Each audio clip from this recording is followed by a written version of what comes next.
This is going to be a new type of video for me, and I haven't really seen many of these on YouTube, so I'm very excited about this. It's like a call and response type of video. So somebody emailed me asking me for my perspective on their situation. It was pretty brief, and it was a couple weeks ago, so I'm sorry for not doing this sooner, but I'm getting to it now.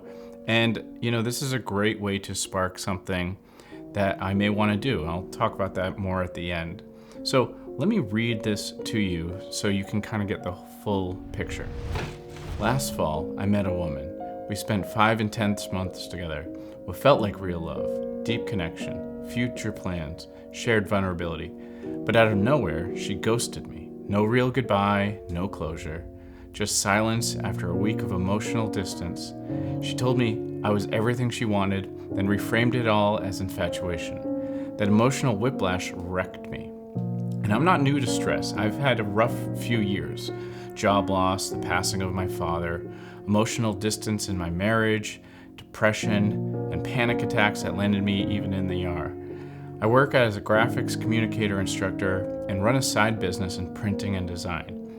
I've dedicated my life to teaching young creatives to building something of value, while internally I've been fighting battles I've never thought I would face.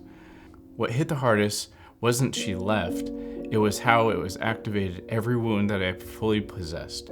Not feeling chosen, not feeling seen, the fear of starting over. I felt like I was unraveling. I'd love to see you make a piece about this dynamic when somebody emotionally disconnects after intense connection. First of all, thank you for sharing. There's a big vulnerability aspect in this. Just sharing and letting it out is the first step of something like this. When you're going through things and maybe there's feelings of loss or struggling to find grip or some footing, just to know where you're at, just kind of stay above water emotionally. Letting that leak out and bleed a little bit is what I say is the first thing you can do. Now, I don't recommend everybody putting this all across the internet tied to themselves, but sharing it with somebody and trying to get some outside perspective is very healthy. So I want to thank you for this letter and thank you for that vulnerability. Now, emotional pain is something that a lot of men don't speak about in general, but I'm pretty comfortable on this and I've dealt with it quite a bit. And I think that a lot of times as men, we can highlight it and amplify it just by not speaking about it and not having a place or a person to speak about it. So if ever, letting this out really helps, process it. It's not going to fix it, but, it gets the ball rolling. Emotional pain is kind of uncharted territory as far as like what to do about it. For men in general, we're just brought up to kind of get over it or power through it. Now, I've been ghosted and disappeared. I had an intense couple-year-long relationship. Then literally one day she went missing. After a few weeks, family, nobody knew where she was. Apparently she moved out to another state and was with some guy. And that completely wrecked me. I was very young and it was traumatic to say the least. Now I still have, trust issues from it. And I didn't process it well. And I can imagine that you may have some similar trauma that you'll probably keep with you. However, it's important to realize, not everybody is going to do you well in the end. Everybody's doing their best to live their life to their best and not always holding them as being evil or doing you wrong. It might take off some of that weight that you're carrying. And for me, processing a ghosting of sort took a long time to kind of realize this is the first sign that this person is so inconsiderate about other people.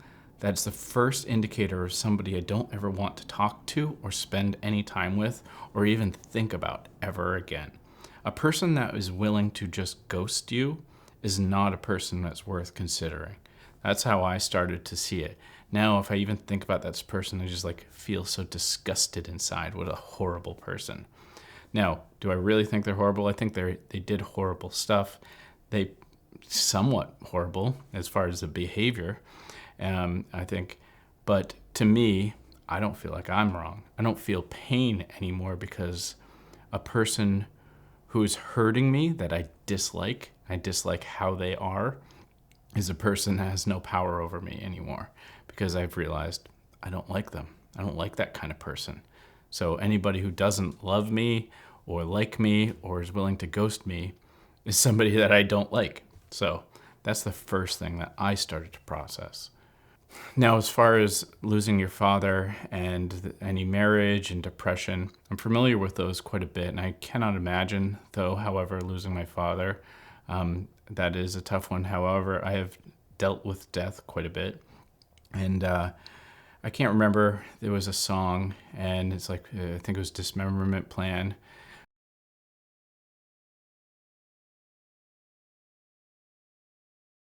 That, and then you sigh, it kind of becomes more of a truth. Like you go, okay. And then you move on. It doesn't mean that you don't dismiss the person or the death. It's just there's not much you can do, but you take it and take it in fully. You let it out enough that you can feel it and move on and understand that this is not super awesome at all. Let's keep going.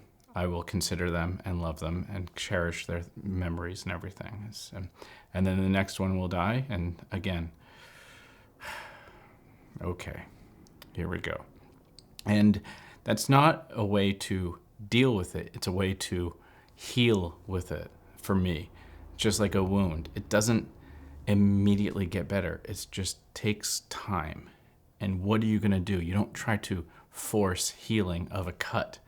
You just kind of go on. You don't need to hyper focus. You just take care of it a little bit and then move on. Now, teaching and having value in life is a goal. For me, one of the things that I strive to do for all of my life, especially why I create, is to help people. That is what I want to do. I want to make a difference in the world. That is my passion in life.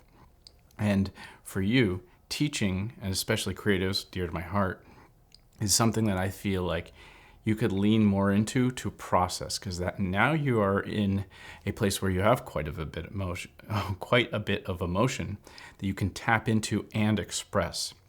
Your pool of creativity should feel very bottomless at the moment. You can express the same thing over and over because the emotion isn't going away quite right now. So I really believe that that's a great outlet, and continue doubling down on that and focusing on yourself and how you feel and really looking at it. Don't change it. Just look at it and really push that more and create more and share more. As far as activating all those wounds that have been buried, great. This is something I would continue more into. I would look into shadow work and really just kind of dig up things that you're afraid to, that you may subconsciously be afraid of. And I'm not a super experienced with shadow work, but I've done it when I need to, and it really is very powerful. And it seems like the further you go, the further you can go, and it gets harder and harder. So if you can do that, and of course, I practice it within some type of meditation in my mind, I think that that's probably the first stage to do it. Maybe watch a couple videos on how to do that. So as far as the disconnect, it's like a rug being ripped out from under your feet, and you can just wait there for a second and be like, oh my gosh, what happened? All right, okay, that happened. Now get up. Now here's the lesson that I want you to take away with. In this situation, there's been a lot of great wording around who you are and what your situation is and so on. But it started and ended with another person being a trigger to this. And if who you point the finger to is who you give the power to. So if you pointed at her and say, oh, she left, she did this, other people cause issues, that gives her the power. You can never take that back until you start bringing it back to yourself and saying, well, I was a fool for trusting her. I did this wrong, whatever, and so on, so on. And you give it to yourself, and then that is the key to get over this, to back to your happy state. You have to regain that power, regain that strength and that confidence in who you are. Really, it's about taking responsibility. Doesn't mean that the other person didn't do wrong, and they're probably terrible, but how you're responding to it, what you're going to do about it is up to you, and how you want to carry it is up to you. And if you can truly forgive them so you don't have any power on them anymore, you take it fully back, that is the key. So if you're interested in writing me a letter, give me an email here. Don't make a whole book. That's going to be annoying. Just give me a little bit and something I can really react to. And I hope this helps somebody, if not this person here. And until next time, peace.